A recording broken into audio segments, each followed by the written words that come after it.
What is going on, everybody? Welcome to the Faction After Hours podcast. My name is Karl, and I'm joined here by my co-hosts, Frankie Bovino and Chris on the ones and twos. You guys gonna say anything, or? Oh, we gotta say it? Oh, okay. Oh, we're having.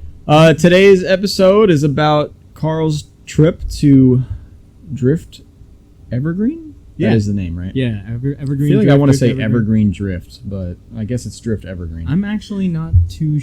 No, I'm looking at it right now. Are you? On Instagram. It's Drift Evergreen. So, yeah, Karl did an event last weekend, so we figured why not review this track and organization and everything. So, got some questions for you today. All right, yeah, let's do it. So, my first question is, how far was the drive? From where I live, and I live in I think it's Morris County. I live by Morristown.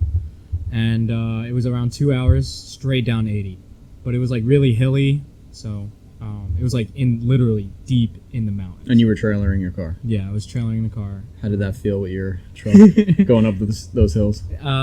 So for those of you listening, I have a 2002 Toyota Sequoia, and it's not the greatest tower by any means, but it tows, and it did just fine. It gets the job done. It gets the job done, and I also slept in it, so that was a plus. That's a big reason why I didn't buy the pickup. It didn't struggle up the hills or anything? No. I mean, I'm also not rushing. I'm not trying to be there. Were you like flooring it up those racing. hills? I was flooring it on some of them. Like, was it redlining almost? No. No? It would get, so red line's at 5,500 or 6,000 or something like that, and I was getting up to 4, and it would drop back down. Okay. Well, it doesn't sound like it was that bad. So No, that's it good. wasn't bad. So you should probably keep that car. Truck. And not get an M3. All right, anyway. Side note, Karl wants to buy an M3. He shouldn't. Everyone tell Karl he should not buy an M3. I have an IS300, and I feel like that's just like a beefier, cooler IS300. Yeah, I mean, you have a good setup right now. You have a truck, and you just need a trailer, and you have a drift car. So I don't know. Do I really need a trailer, though? yes, you do. Because every time I've gone to a drift event with you had a trailer. Yeah, but it's like $60 to rent it for the day. You should get A one. trailer is like $2,000, give or take, and then, It's worth it, especially if you want to go to different tracks like you seem to be doing. Yeah, I don't know why we are. I think it's cool to go to like the different tracks. Yeah, you it get to is. experience everything. You know? There's different strokes for different folks. Okay, that's one way to put it. Yeah, but All right, so let's see what's next here. Where is the track? Like, is it a good location? Like, is it in the mountains? What is it? I've never been there. So, to be completely honest with you, we were driving it in the night going there, and it was like you're driving pretty far. I'm gonna compare it to, for those of you that go to Englishtown, there's that one road when you get off that road that Wawa's on, and it's going like in, and it looks like some woods area with the houses on the left. Texas Road? Yeah. Is that road? Somewhere around there. Yeah, it looks like that for like a while, just going into the mountains, and then all of a sudden you go down into this valley, and that's where the racetrack is. Like you can hear when people leave, because there's this super steep incline to leave the spot, so you would hear like cars and trucks. Like, where is this near? Is it like it's in Drums, Pennsylvania. Drums. So I'm gonna Drums look that is up real about 2 hours down 80. It was honestly like an hour out from Pocono Raceway.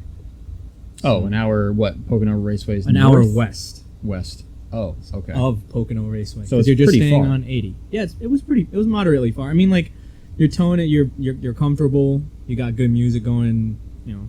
I knew I was going to go drift, so I don't really care because I'm excited to go drifting. Okay, wow. So it is further than going to Pocono. Yeah, but not by much. Maybe a half hour. But not by much, yeah.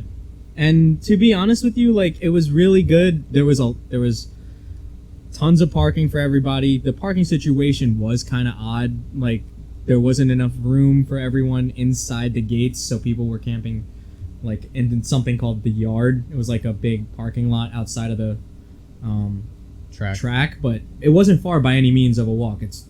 I would compare it to something like Club Loose, like that kind of distance. What was this event? Was it a 2-day event? What was the situation? So it was a 2-day event. To my knowledge, it was just called July 2-day event. So they don't name their events like Club Loose? Sometimes they do. Okay.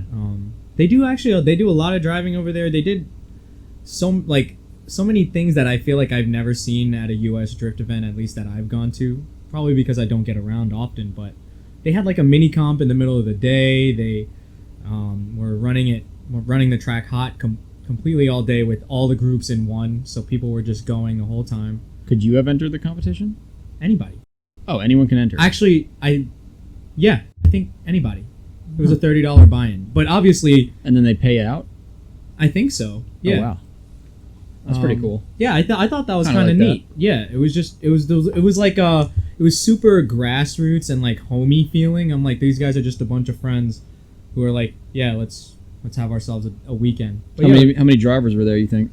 So day one was Saturday, and we showed up, and there was a lot of people there in the morning. At night, there was a decent amount of people parked there, camping and sleeping. I would say, driving wise. yeah, I'm gonna say around 40 to 50 cars.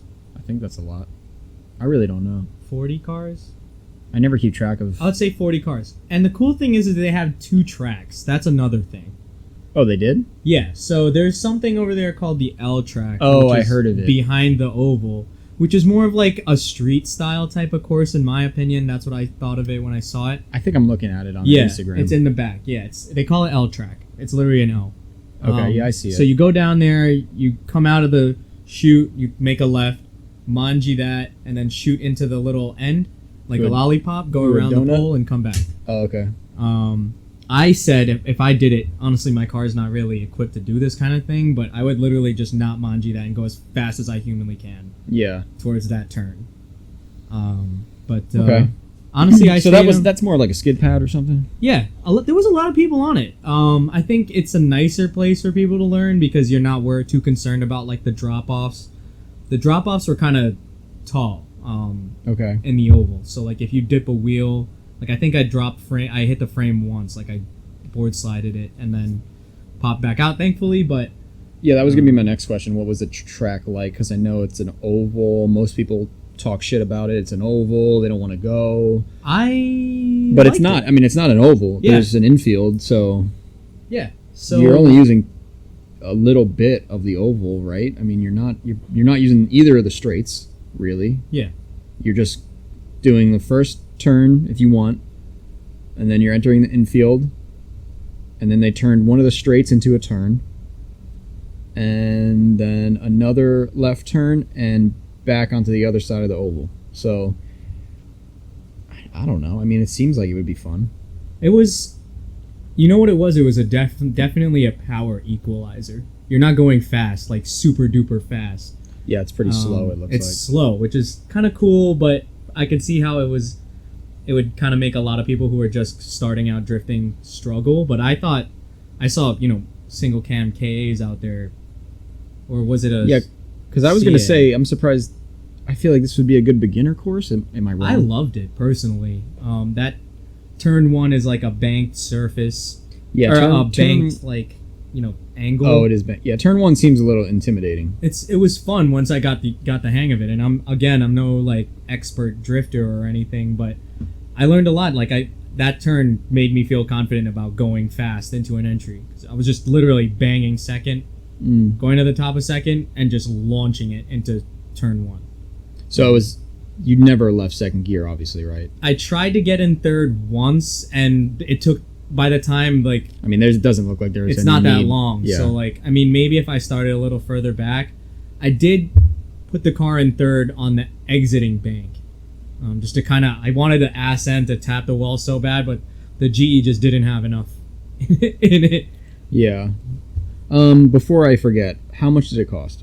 So that's the awesome part, is the event was $75 a day. They do it by the day because, let's say you break your car day one, they don't want to be really having to issue you a refund. Just by the second day, the next morning. And you have to pay when you're there? Yeah. Okay. But how do you sign up? There's a sign up, I think, on the page. They do like pre-sale tickets, I believe. There's an Eventbrite link on the Facebook group. But you can't pre-buy the second day? I don't think so. I don't think they let you. So pretty much if you survive the first day, you can do the second day. Yeah, which to me makes sense. Yeah. because you're not taking Probably not the anybody's best- money unnecessarily. I was gonna say probably not the best way to make money, but it's a No, good they idea were, for the drivers. I think that was my favorite. One of my favorite things is that everyone was so nice. Like, it was a really nice, wholesome place to be. Yeah, I mean, so far it's so good. I mean, obviously, if you're a seasoned driver, I don't know if you're gonna want to take a trip out there. I think this is more of like a beginner setup to me from what I'm looking at. I'd have to go there, obviously. It's Like- I'm not gonna call it a beginner one because there was still a lot of people. The cool thing is you get a lot of seat time tandeming, a lot. They run something okay. called the party line, and That sounds dangerous. they just run the whole. If you're in the line, you're going. Okay. And the goal of the party line is not to be door on door with everybody. It's to kind of like follow. Like you're not. That's not your goal. Your goal isn't to, win on proximity or The anything. goal is to get through the track. It's to get through the track in one line. It's a party line. Okay. Then they all let you tandem as well. I think we ran like a 5-car tandem with all the friends that we came with over there, which was kind of fun. I crashed, but I was gonna ask, how did you? that's when I crashed. I crashed my boy James. I'm sorry. He has a red BMW E36, and now, Oh, I saw some red paint on your wheels. yeah, my brand new wheels. You want to know where I got them? Yeah, where'd you get your Hey, wheels? Chris, where'd I get the wheels? Chris lent you some wheels. Chris lent me some wheels. Our RMC, our ones and twos. Chris lent me some wheels, and I hit them on James's car on that hairpin. There's a hairpin there that Frankie thinks that you should be getting in first in, but Oh yeah.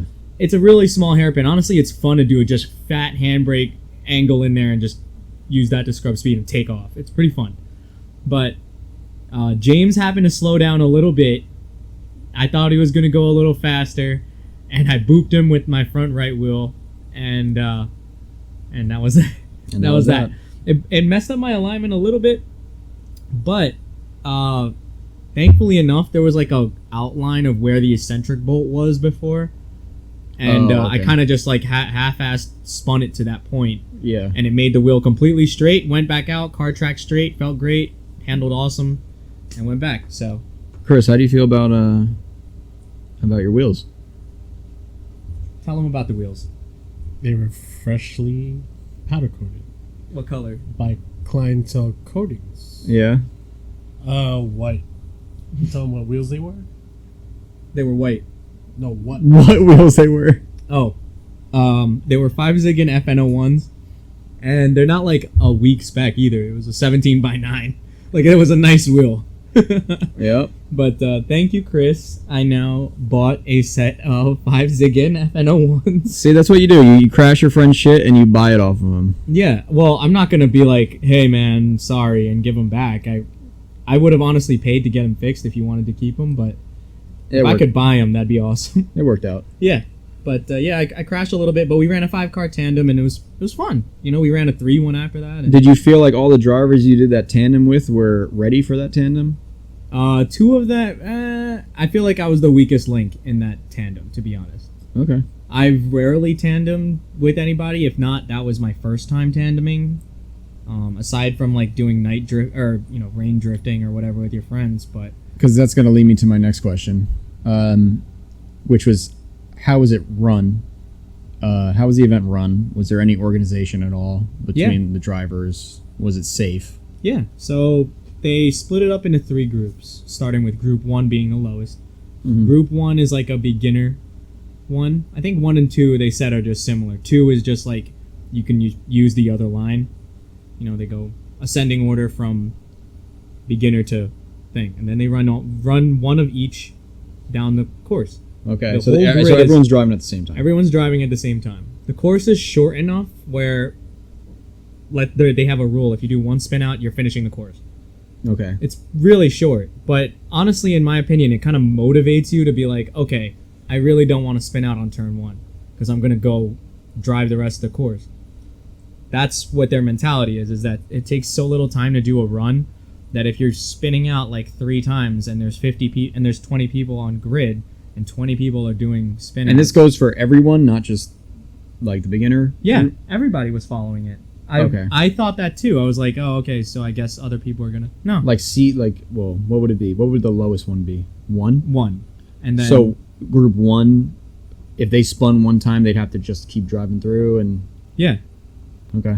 I thought that was really cool because it kept the grid moving. It keeps it moving, but it also prevents seat time, but I have a feeling you got a lot of seat time at the Yeah, same. no matter what, you're getting a lot of seat time. And again, Yeah. I feel like it motivated a lot of people. A lot of people weren't spinning out. Okay. Like, I feel like it motivated a lot of people. Like, it was hot, dude. Yeah. We're sitting in grid, it's hot.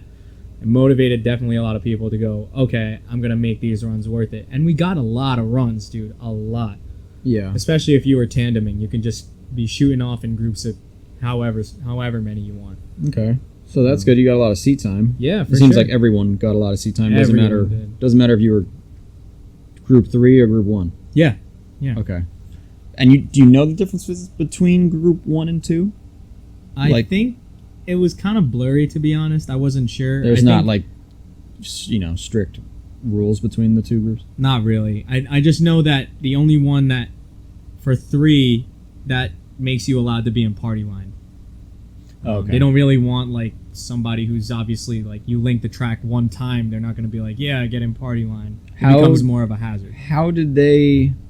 When you arrived there, do they mark your car with a 1, 2, 3? How do they? This is the interesting thing. So you show up at the gate. It opens. You go to the stand to buy your ticket. They give you a token, and then you pay there, and you have this token. Then you go to the driver's meeting. Okay. That's where you get your wristband when you hand your token in, because that shows that you went to the driver's meeting. Okay. I thought that was kind of clever, It's a good idea. because then people aren't just going to sleep through the driver's meeting. Like me. Yeah. This guy. It's a good idea. This guy. Yeah. But yeah, I thought that was awesome. Like, they clearly care about people's safety. They were really adamant on the fact that, we want to all be enjoying this. Like, don't ruin it for somebody. But how do they differentiate between 1, 2, and 3? Like, it's at that point, I think it was like an honor system thing. But obviously, if they see that you listed for So three, you can pretty much go in any line you want if you think you belong there. I think if you go there and sign, and you've never been there, they're gonna kind of know. You never been there.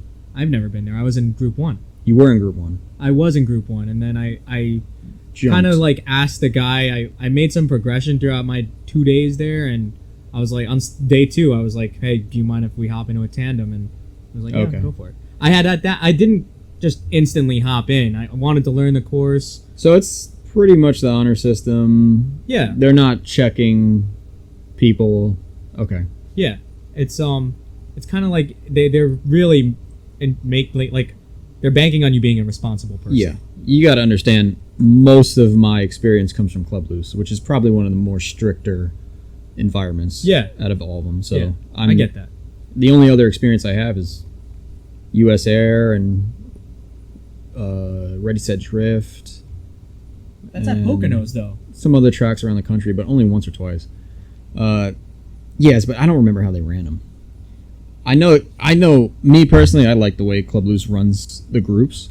I don't know if there's a better way to fix the seat time issue. I know there's a seat time issue there, but I personally like A, B, and C group, and I like how they bump people up. On the other hand, I like the fact that they give you that freedom because, like, I went there to drive it. I wanted to learn some stuff. I wanted to know what it felt like to be in a tandem. I wanted to know what it felt like to, go faster and kind of just have my own freedom and things like that. But it's not that you can't do those kinds of things at Club Loose. They'll help you and stuff You have like to that. you have to earn it, You have to earn it. and you have to put in the go time. to any track you want and stuff like that. You can hit anything you want. Just they're putting the liability and responsibility on your shoulders as a driver. And I mean, things can go real bad real quick at other events. I don't want to say Evergreen is one of those events because I have no idea if it is. So far, it sounds like it's pretty good. It was great. But other events, I mean, I don't know. I don't know what organization it was, but I did an event at Lime Rock a long time ago. That might have been Ready Set Drift because Ready Set Drift used to do Lime Rock Park, the butterfly, butterfly course. I have a feeling it was Ready Set Drift, but I don't know for sure. But yeah, someone just jumped in our line. Someone jumped the line, was tandeming with us. I think I spun out. Then Justin spun behind me the way you're supposed to, if you know what you're doing. Yeah. And then the driver behind him just drove right into the side of his door. No signs of stopping. So that's a good example of what can happen if it's not ran properly. Yeah. And that's where I feel like, so party line kind of, you're in party line. That could be that situation. Yeah, that's going to be. So if you're going in party line, you could be running a risk. Yeah, but they made it very, very clear in the driver's meeting. I may say they made it extremely clear. If you're in the party line, you are there to run your shit. Yeah. Like if you get beefed, that's on you. And not to sidetrack again, but this is why I like Club Loose, because getting to A group, you kind of already know what you're doing, because you probably spent so many events in C group, possibly a year before someone notices, or before you mention it to someone to watch you, and then they notice you and they bump you to B group. Now you're in B group, so you're not supposed to spin out. C group you can spin. B group you're not supposed to be spinning out. By the time you get to A group, you've been drifting for probably a couple years, maybe more, and you kind of know what to do at that point. You know what happens if you spin out. If someone spins out in front of you, you know how to kind of get out of situations. You have a lot of seat time. With these other events that don't, I guess, I don't want to say critique people, but they kind of let people do their own thing, which is nice. I mean, you have freedom, but it's risky. It's a really big risk. But like you said, I mean, they had the party line, so yeah. But if you got in that line and there was other people behind you, then yeah, you're running it. They say go, you go. Yeah, that's your mistake. I would be in grid and like 8 cars are just passing right by. So, but the tandem line is nice too because they go with who you want to go with. Yeah, you can for the most part, the grid workers, if somebody comes and tells them like, hey, are you okay to run with so and so? He just asks. They're really nice about that. Okay, that's good. I'll throw up 2 fingers to show me and my friend are going, and 2 of us will go. Like nobody was like, he went. I wanted to be a part of that and just went. Yeah. Everyone was really respectful, and that's not just with the driving. Nobody left any garbage. You ever see events sometimes, and there's lots of garbage everywhere. Yeah, we should do a PSA right now. If you're at a drift event, or if you're at any event, you're anywhere, don't leave your trash around. Nobody likes that. Like, just keep it nice for everybody. Enjoy it. I'll be a little bit rougher. If you're gonna leave garbage at a drift event, just don't go. Please don't go. Yeah, I guess you're not part of the community. Yeah, so you're not making it any better. Just making it worse for all of us. But I mean, people catch me cleaning up garbage at booth events at Englishtown. I'll be picking up everything off the ground. I'll be picking up zip ties off the ground. You can't be treating the tracks like shit, and then when they shut down, cry about it. Yeah. You need to treat it like it's your backyard. I think that's why I also liked it, is that everybody there wanted to be there. So for the most part, everyone was great. That's awesome. No garbage. Again, like at the driver's meeting, the guy leading the driver's meeting, I'm sorry, I don't know anybody's names. If you guys are listening, thank you so much. You guys did awesome. I had so much fun. But like, they prided their attendees on the fact that they don't ever leave garbage. He really said, like, you guys are usually good about this, about leaving garbage. And I was like, whoa, like, that's weird. No, yeah, it's good. I mean, I don't see too much stuff at Club Loose, but I'm sure stuff gets left behind. It's like people who come to watch.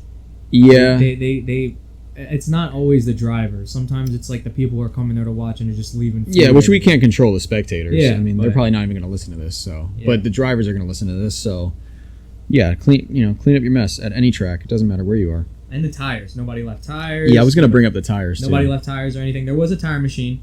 Okay. So there was showers too. I had a hot shower on Sunday morning. Oh wow. Yeah, hot water. Amazing. Indoor showers or like outside? It was inside. It would look like a bathroom. Oh wow! It So was you can use the shower, and it was That's clean. nice. It looked great. You know, I was skeptical. I don't care. I was going to shower there regardless. But Yeah, that's a big benefit. and concessions, dude.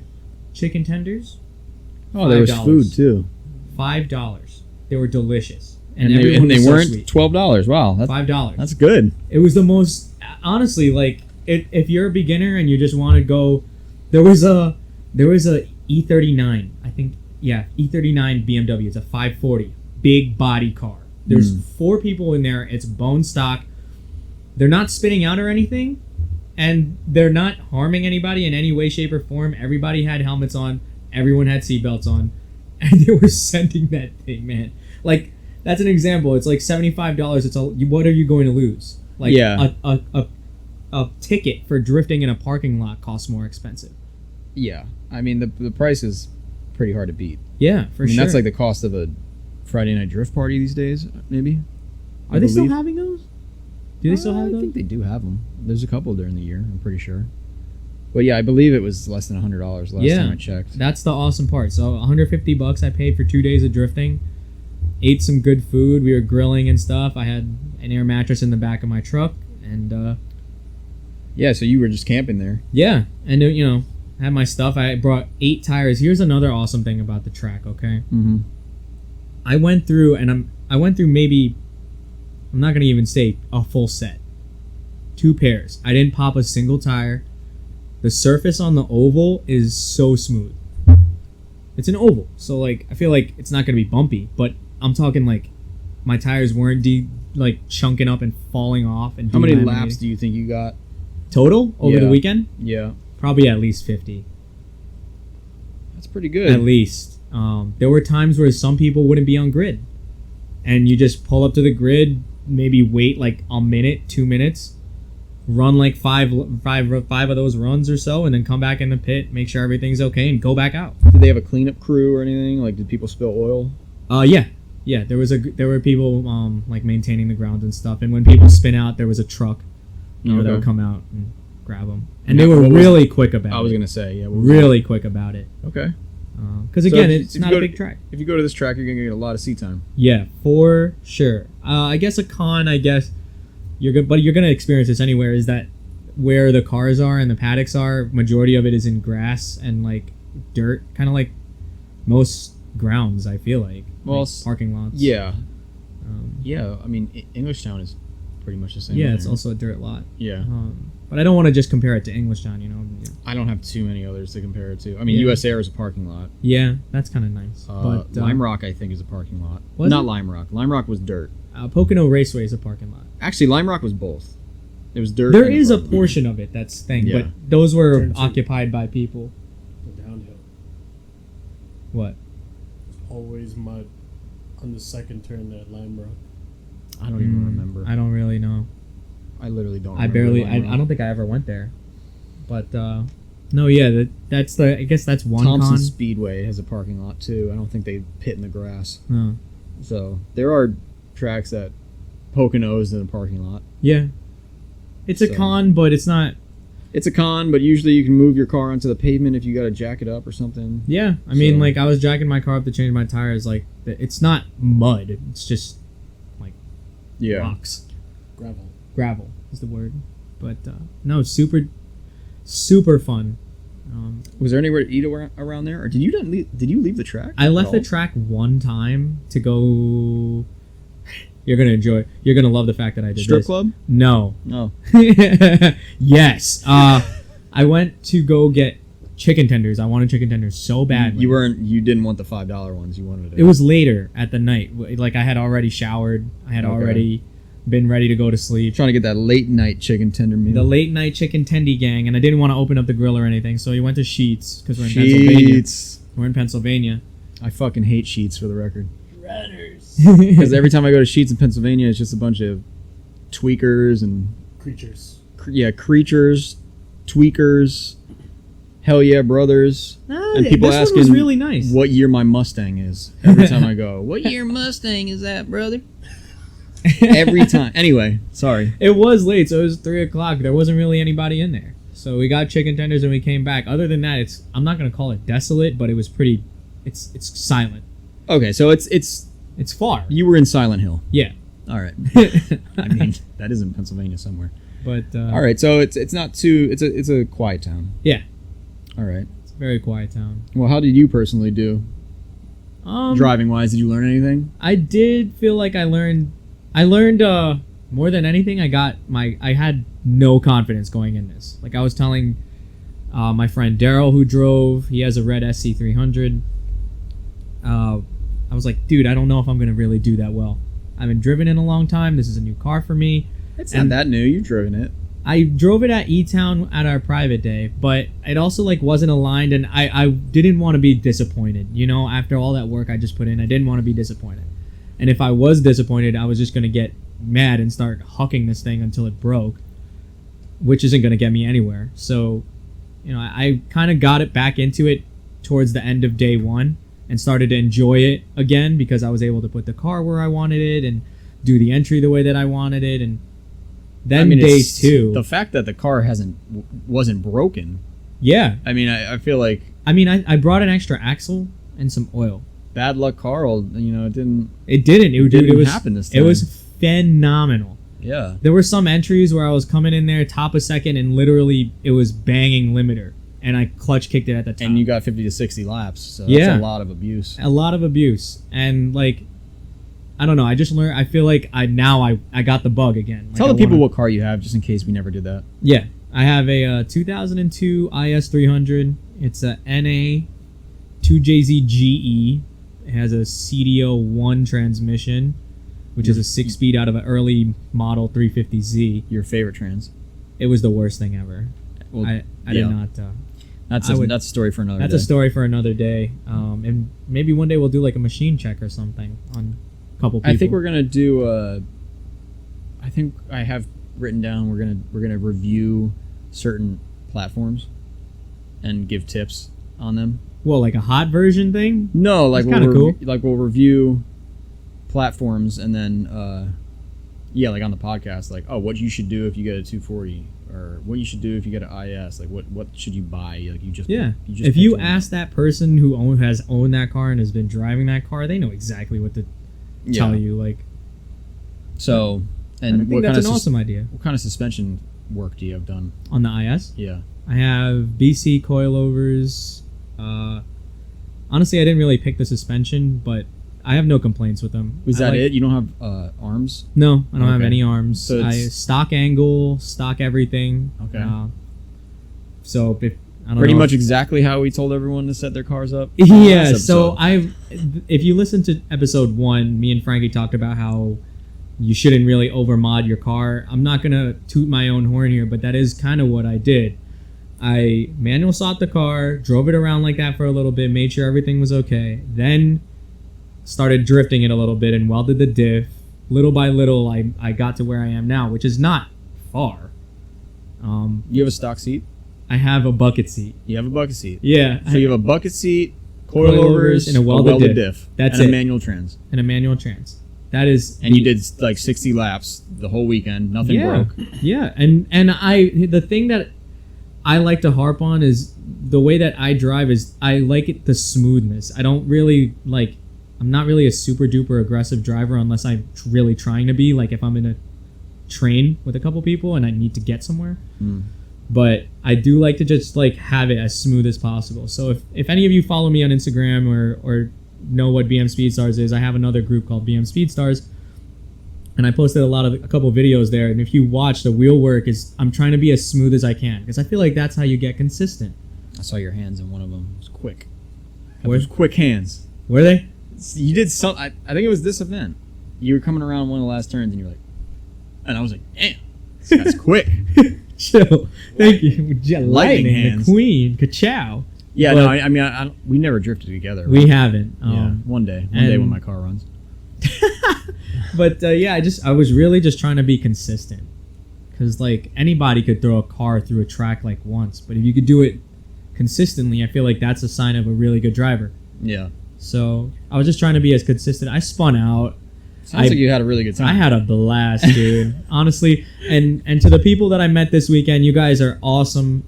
From all over the place. I met a guy from Georgia. I met a guy from Maryland. The people are coming from far. The guy from Georgia is crazy, Georgia? man. Los, if you're listening to this, you're crazy, man. You're crazy. He drove from Georgia to just come up, hang out, went to New York City afterwards and stuff, and then went back down. He's on his way down to Georgia right now. He's probably driving as we speak. Man, you should have came to Club Loose too. Because Club Loose is over this weekend, right? I think next weekend. Yeah. Yeah, it wouldn't have worked out.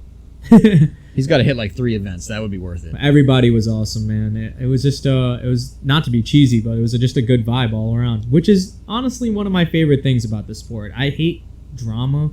Yeah. Nothing's fun about drama. Like, yeah. It really reminded me of like a few years ago. Like just when you got into it. Yeah. Like that's probably because a lot of people over there are just getting into it. I mean, the track is somewhat new. I know it's been around for. I think they opened it up for drifting. I think it was used for other stuff, clearly. Oh, yeah. The track's probably old as hell. But a really great organization, really good people, good food, too. Like, that's rare. Cheaper food, too. Yeah. Showers, bathrooms. It was great. Another thing I want to mention is that if you're in Pennsylvania, you're around this track, Evergreen, I'm pretty sure you can hit up Reese Marin, right? I think he teaches people at this track. What? Yeah. Really? Yeah, I'm 99% sure this is the track. Chris, could you check that out for me? Could you just look up and see if Reese Marin drifts at this track? Because I don't want to be spreading some false information, but yeah, I think he does. Like, that's where he does his drift school now. Really? That's kind of cool. Yeah. I did not know that. Evergreen Drift School. Evergreen Drift School. So if you look that up, you can get lessons from Reese. Reese is a really good driver. He's been teaching people for years. This is basically his main job, I think. So he's doing this full time. So Instagram Drift School Evergreen.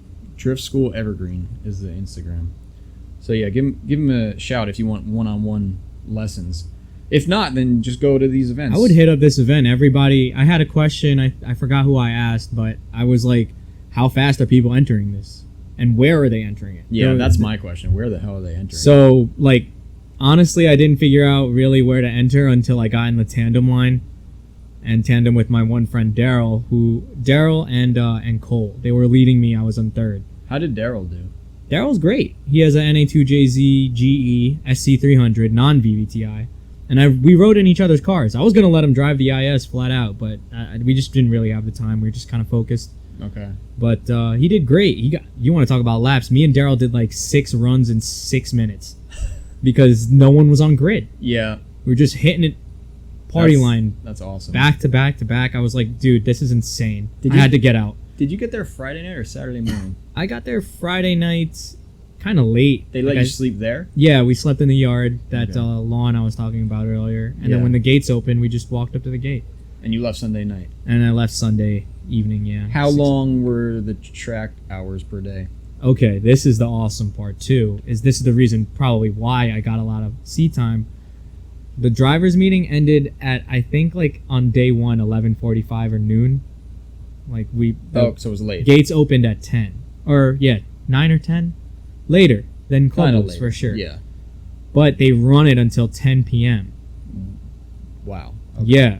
It's a whole day. Absolutely whole day. Club Loose does run till 9 or 10 sometimes, Do right? they? Yeah. I think on the big events. Okay. So this is kind of then similar because on Sunday we ran... Not on Sunday, though. Sunday ends at like 5 p.m. Yeah, we ended at 6 on Sunday. So it's similar. Yeah. Maybe even a little later of a start on Saturday, but everyone knows you're going to get more seat time at Evergreen. And throughout the day people break down. There's times where grid is colder than others, and you just kind of find your groove. Lots of different cars. A lot of E36s, dude. I never seen so many E36s in my entire life. I mean, I think that's the other 240 SS. I was on grid, and a friend of mine, the one from Georgia, literally goes to me and goes, I can count 10 E36s right now while we were sitting in grid. I was the only IS300.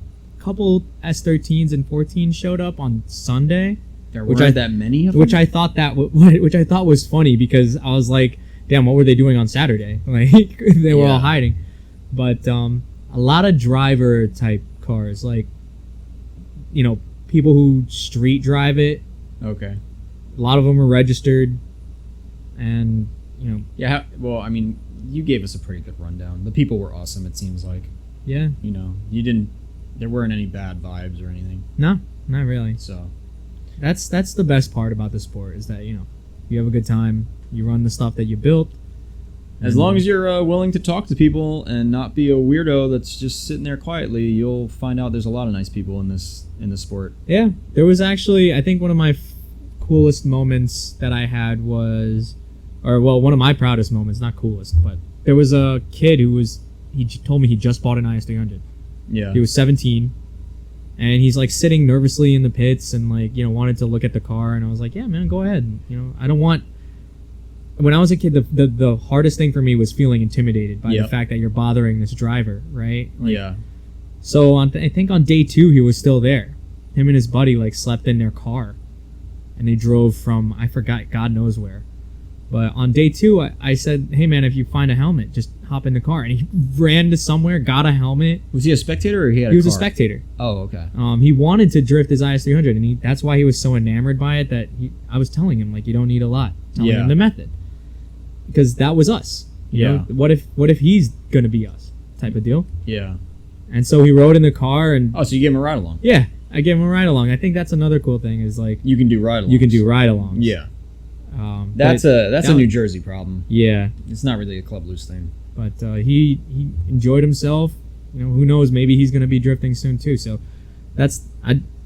being around good vibes. You just kind of wanted to spread it. That's Be good. good around everybody else. Hopefully we Just can help that with the podcast. You know, Yeah. In some way go. or shape. Definitely check them out. Drift Evergreen. Shout out to everybody there. Sinister Drift Team. Thank you so much. Sinister Drift Team. Yeah, they're the ones who hosted that. So they host the events at Drift. I wonder if they run the Drift Evergreen School? Instagram. Do they? I don't know. That's one thing I would want to apologize to the listeners about is I don't really know anything about social Oh media. no, it says it. It says Drift Evergreen, 2,800 followers. So that's how you know if you got the right account. And it says Sinister Drift Team at the bottom. So I guess these are the guys running the event at the track. Yeah. So yeah, check those guys out. Especially if you live in Pennsylvania. I mean, Yeah, no brainer for me. I would totally go there. I believe they're having another 2-day event. It might be a 3-day event in August. Yeah, I think they got a schedule up here. They do competitions. So if anyone's trying to get into a competition, I mean, I see a prize of $2,500 here. There was that midday mini competition on Sunday or Saturday was pretty competitive. They were on it. A friend of ours, Cole, the one with the E36, competed in it, and there were cars there with like 500 horsepower. You know, like a built 1J On that track? on that track, and then like an E36, a bone stock E36, I and they think would we be gotta- on each other's door. It's just I think we got to equal, go like- out there and check this place out. It'd be fun. We should totally do that. Would you go back? Do you have any tips for the organizers? Those are the last questions. Would definitely go back. I think I just stated I'm trying to go back there for that August event. Those 2-day events, if your car can handle it and survive it, definitely the way to go. $150, you cannot go wrong for 2 days of drifting, and you get to hang out. You know, if you have a means to sleep there, like a tent or something. Tips for the organizers. I mean, I guess sometimes the grid line was getting a little long, but that's kind of out of their control. Like, there's a lot of unless people. they put a cap on the cars. Or unless they put a cap on the cars. But at that point, then, like, yeah. you know... I mean, if what- that's your only complaint, then. Yeah, there wasn't really any other complaints. You know, what is there really to complain about? There's garbage. The grass pit, I guess. That's Yeah. the only complaint. My Gets stuff complaint done, with buddy. not even being there would be maybe try to make sure the drivers know what they're doing before they throw themselves in tandems. That's my only complaint with pretty much every organization Yeah. other than Club Loose. So I think the only reason why I didn't experience that is because... I mean, it was fine. Everything went smoothly. Yeah, nobody was really being a jackass or But- anything like that. It could go the other way. It could go south pretty quick. really quick. Really quick. Where someone's like, "Yeah, I know what I'm doing," and then you decide, "I'll let this guy follow me." Yeah, Why let me just not?" total this car really quick. And then you have a blowout, and then this guy doesn't know how how to spin. to spin, and he Yeah. just goes right into your car. So I don't know how they want to do it.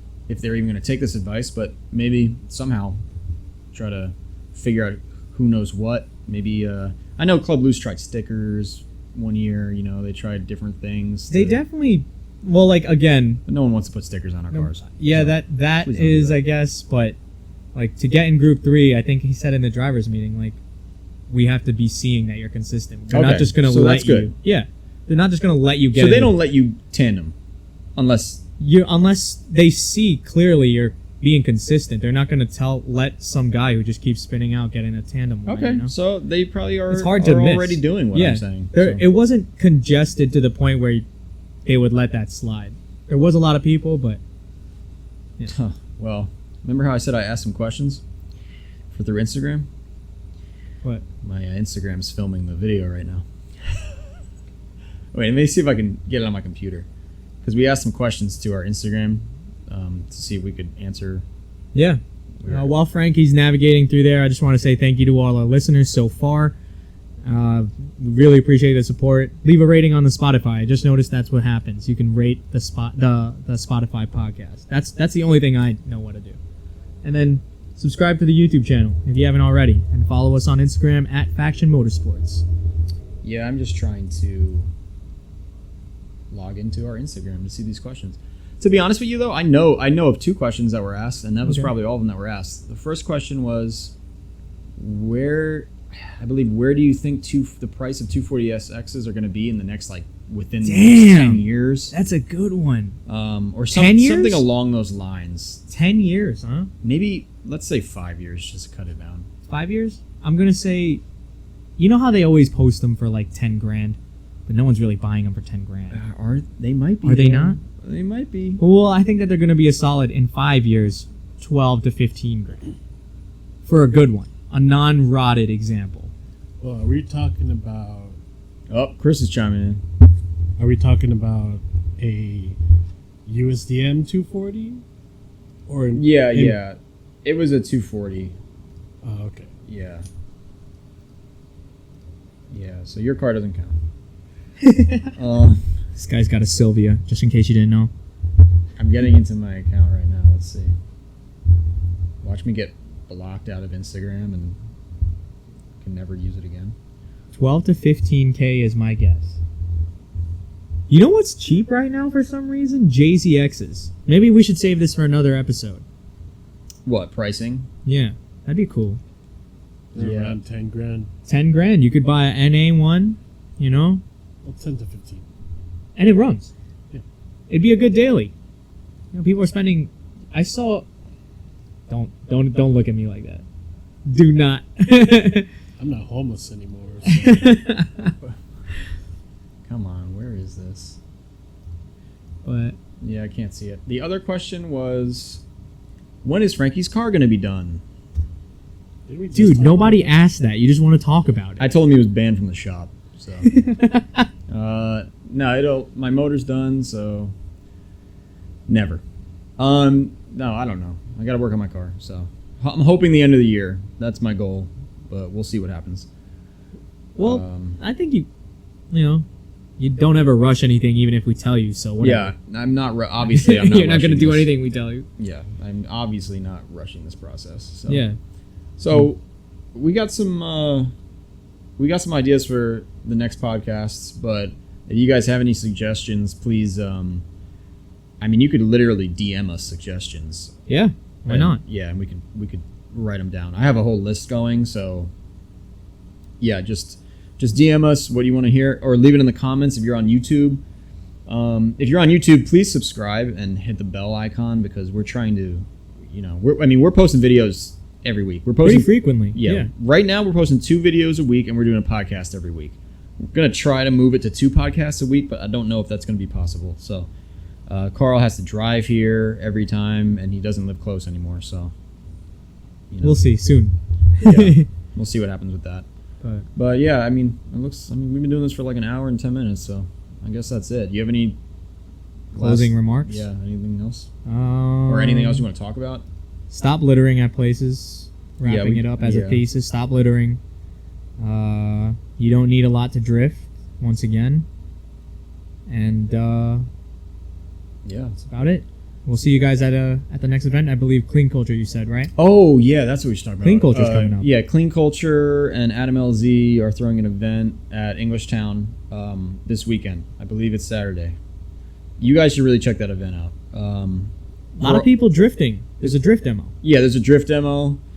There's just going to be a lot of people there. Period. Like, It's going to be hot out, so everybody drink some water. Yeah, drink some water. Come to the booth. I don't think we're going to have much merch, so hopefully we sell out. People are buying these things like hotcakes, man. Yeah, we don't have anything. We have that new shirt with AJ's car on it, but we don't have anything else because we couldn't get it done in time.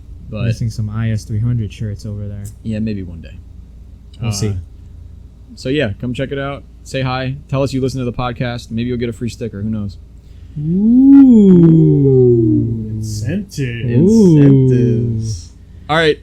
Share this. Thank you, guys. Check out Drift Evergreen. Seems like a good track. Yeah. Thanks for listening. Good night.